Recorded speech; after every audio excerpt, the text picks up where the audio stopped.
Okay. Oh boy, this hair is wild. All right. Um. ugh. So today I am going to share with you. Now, remember, don't do anything without your doctor's permission first. Okay. So today I'm going to share with you some of the exercises I've been working on. I went through the back flap surgery to attempt or to do reconstruction since my bilateral mastectomy way back in December 2020. Boy, I look like a scrub tonight. Anyway, so we've been going through the reconstruction process. As you can tell, I'm reclaiming my body. That's how I see this. And let me tell you, my mental health is way far improved from, just gaining this back. I have great respect for the women that can remain flat and feel comfortable in their skin. If this skin grafting and all the work I had done did not work, I would be in that position. You'll have to excuse me because, as you just saw, dog nose. So if you hear things or if the camera falls, there we go. All right. Okay. Yes. Okay. Diane, okay. Stay there. All right. Okay. So we're going to try to do this with the dog here. Anyway, with all of that in mind, so where was I? Okay, yes, you're a good girl. Good girl. So with all of that in mind, let's say if it were to have failed, I would, of course, have to accept the fact. I'm so sorry, it's jiggly here. I'm trying to get this set with Miss Diane sitting over here looking at me. And she'll probably knock this over. All right, okay. Try to give you a better view than looking at I'm coming to you from my bedroom. Okay, watch your nose. You keep her nose over there. All right. And she just wants to be in the video. All right. So anyway, what I'm going to do is show you some exercises that I've been working on while I've been on bed rest. I am 6 weeks post-op from the latissimus dorsi, otherwise known as the back flap surgery. And so what they did is they cut the very large muscle in my back, and then they pull it around front and attach it. Diane, okay, come on. Off. You get off. Off. Good girl. Okay. All right. Lay down. Anybody that has German Shepherds knows that they are very smart and very stubborn and like to be independent. And this one really enjoys having, being the center of attention. Okay. So, all right, let's get back in action. Anyway, so, we're undergoing this reconstruction. Like I said, I have great respect for those of you that can, remain flat and be comfortable in your skin. For me, it was very, very difficult. It was taking a huge toll on my mental health and, battling this disease for almost going on 24 months now. It's been a long process. But anyway, I've been doing these little tiny exercises because I have to try to rebuild all of that muscle. So all of the work that I had done over the summer from when I was sitting on my iPad keyboard, but all of the work I did over the summer, getting my body in shape once I was completed with my chemotherapy and Herceptin treatments and had my port out. That's my scar from one of them, and there's the other one where I had a port put in my body, and that's where they delivered the chemotherapy to. But I spent the summer after they removed that getting really healthy, strengthening my core, strengthening my legs. I had built a lot of muscle. And now that I have basically been on pretty much permanent bed rest for 6 weeks now, and just doing minor things, going to, and at work, not really doing much, just sitting there, which is very uncomfortable, even because I get very bored, but I can still talk. I'm most comfortable laying at a 45-degree angle and in bed with my arms propped up, just so you know if you go through this surgery yourself. but I need to rebuild those muscles back here in my back. And whenever I use them, it feels like I've been working out. So I'm really working hard to get that muscle to start regenerating, regrowing, strengthening, because things are really different. So it's really bizarre. I'll post some links to what the latissimus dorsi surgery is like. But anyway, so here's what I've been doing for simple exercises. I've been just inhaling and pulling my shoulders back. And now we have a George cat joining us. Pull my shoulders back with a big inhale, and then I exhale, squeeze my belly button into my spine, pull my shoulders forward and in. Yes, hello, meow. Pull my shoulders forward and in, and then I inhale, pull them back. He insists always. Every time I do any type of yoga or anything like this, the animals just seem to love it. Must be the energy of it. But anyway, okay, so just inhale, fill the belly up with air. I sit up nice and tall because I'm worried. I want to make sure that I'm doing things symmetrical. When I do activities, I do a lot of ambidextrous things. I will use my left hand. I'm a right-handed person, and it feels weird to use the left, but I will use that one. All right, so that's just a basic one. Inhale, pull the shoulders back. Now remember, don't do anything without your doctor's permission. And then I exhale, pull them in. Make sure my chin's tucked down. I try to make sure my spine is lengthened all the way from the base of my spine up to the top of my head as I do these. So it's just inhale and then exhale. Inhale. Exhale. Closing my body in on itself. So that is just one little exercise I do. And then I also do minor shoulder rolls. So I inhale as I circle forward, exhale as I circle down.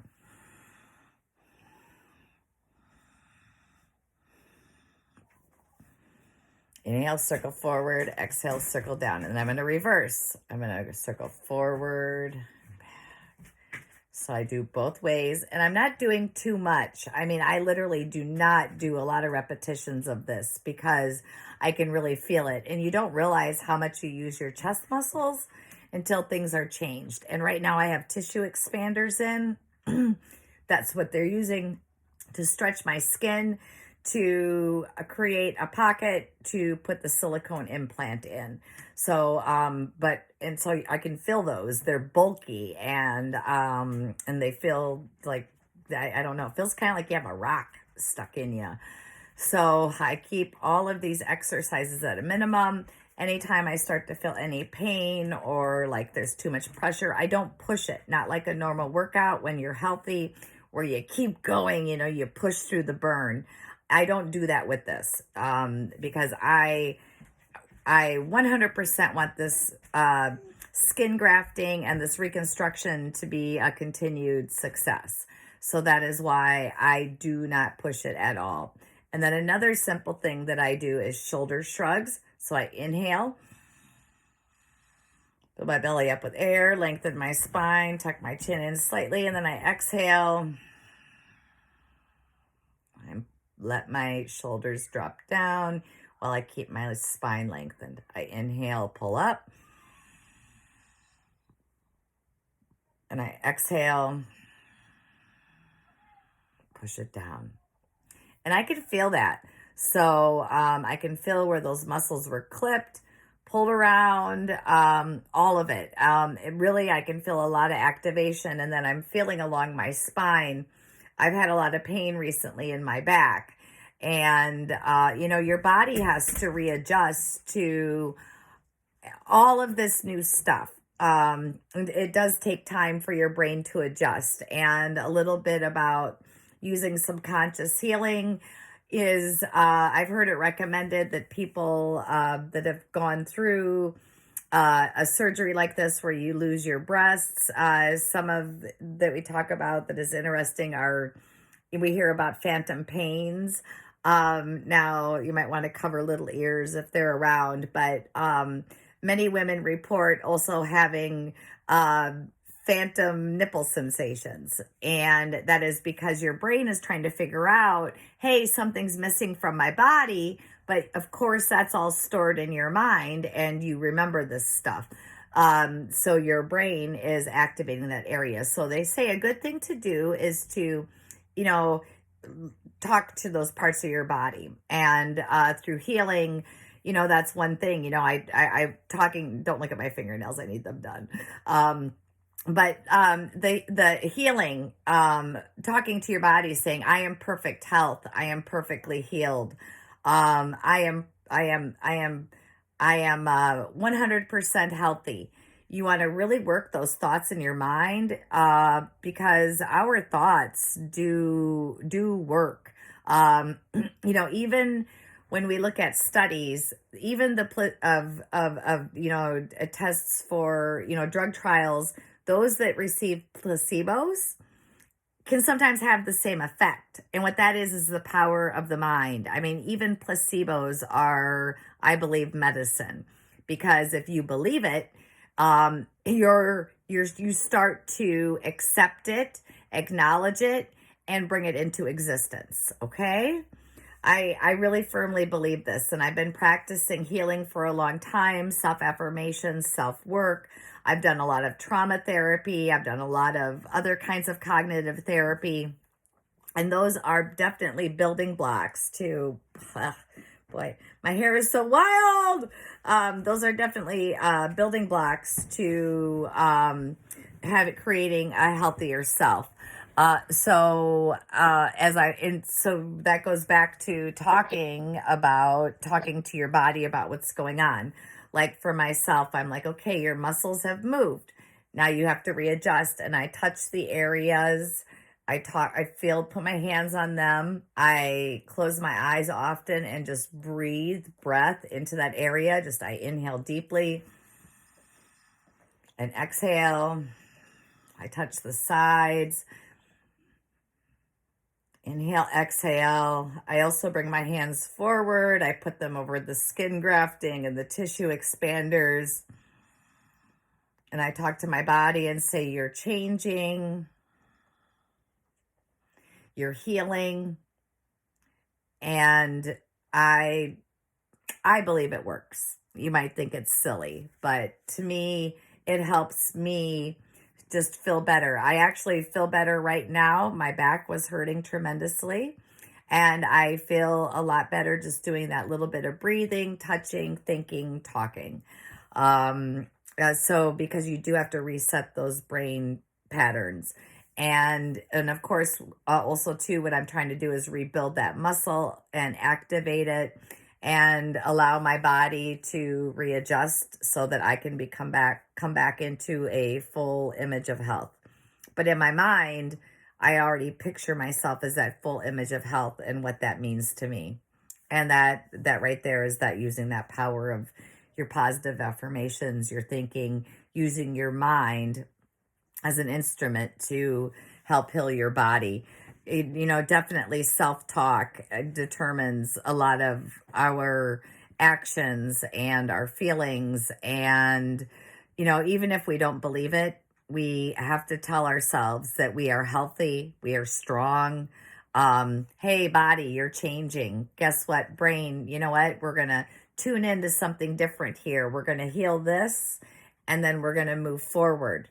But I do have to say, like I said, I'm just doing little simple exercises like that. So, pulling my shoulders back, rolling them in, pulling them back, rolling them in. And I can feel all that through here. I'm also doing shoulder shrugs, lengthening the spine, lifting up, and then pushing my shoulders down while my spine lengthens.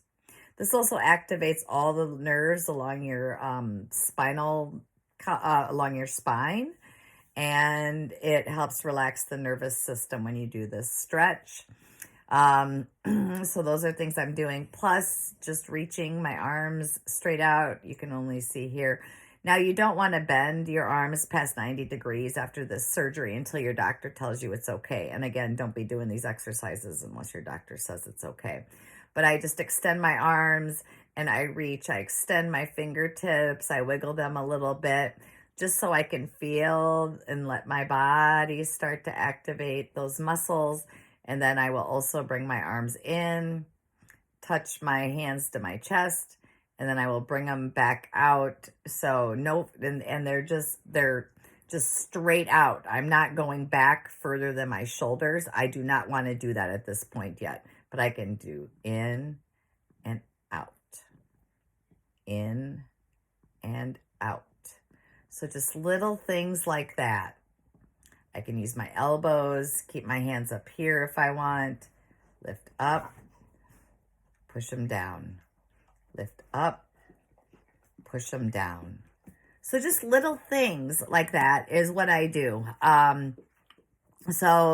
You know, like I said, I've been spending a lot of time on bed rest, ensuring that this surgery is a success. It's really important to me. It is helping my mental health, and I am reclaiming what cancer took from me and taking it back. And it feels amazing to start to feel better about myself. And I hope that I can inspire you to talk to your doctor, make those small steps, make those, get yourself in that image of healing and get that thought of in your mind. And, for those of you who are wondering, like, wow, how did her hair grow back so fast? It didn't. So these are hair extensions, and my real actual hair is only about this long now. And okay, enough. I have dogs making noises in the background, and we've had this problem on my podcast lately. So anyway, I also talk about how to, speaking of podcast, I'll post the link to Bantering Fool here in the comments as well. That's a podcast, and I gave some ideas in my latest episode about how to do simple. That's enough. Stop. You stop it. Enough. How to how I accomplish tasks, and what I did to, what I'm doing to, as I'm a single woman and responsible for my care. Granted, I've not done this alone. I've had the help of friends and people that go to my church and other things like that. My neighbors that have helped me along this journey. But when it comes to a lot of things, now that I'm 6 weeks post-op, I am, slowly starting to resume things. So will be a link to the Bantering Fool podcast below, and you can listen to that latest episode. It's called Bit by Bit. Okay. I just wanted to share a little bit with you. This video is almost like 20 minutes, and I want to make these like way less, but I just can't be quiet. All my report cards growing up said, talks excessively in class, talks excessively in class. And speaking of talking, there's a podcast I really like. I think it's called the Loudest Woman in the World. I'll post the link to that too. I find her to be very entertaining, and she kind of reminds me of me sometimes. All right. Just wanted to share with you what I'm doing and the steps the very, very small steps that I am taking to get back to health. I feel that, I'm in a place where I can do these little small things, and I'm going to have to anyway. I don't want things like some complications you can have are frozen shoulder, just stuff like that. Or, you can tear skin grafts, and you don't want to. That area is still, even though it's mostly healed, it's still a very sensitive area, and you have to be very careful. Okay? All right. It's Shena Collins with Shena Strong. And I just wanted to put a little video out there and show you what I am doing to help rebuild, regain muscle, and reclaim my body. You can do it too. All right. Peace and love, my friends. Don't look at my fingernails. I will yak at you next time. Bye-bye.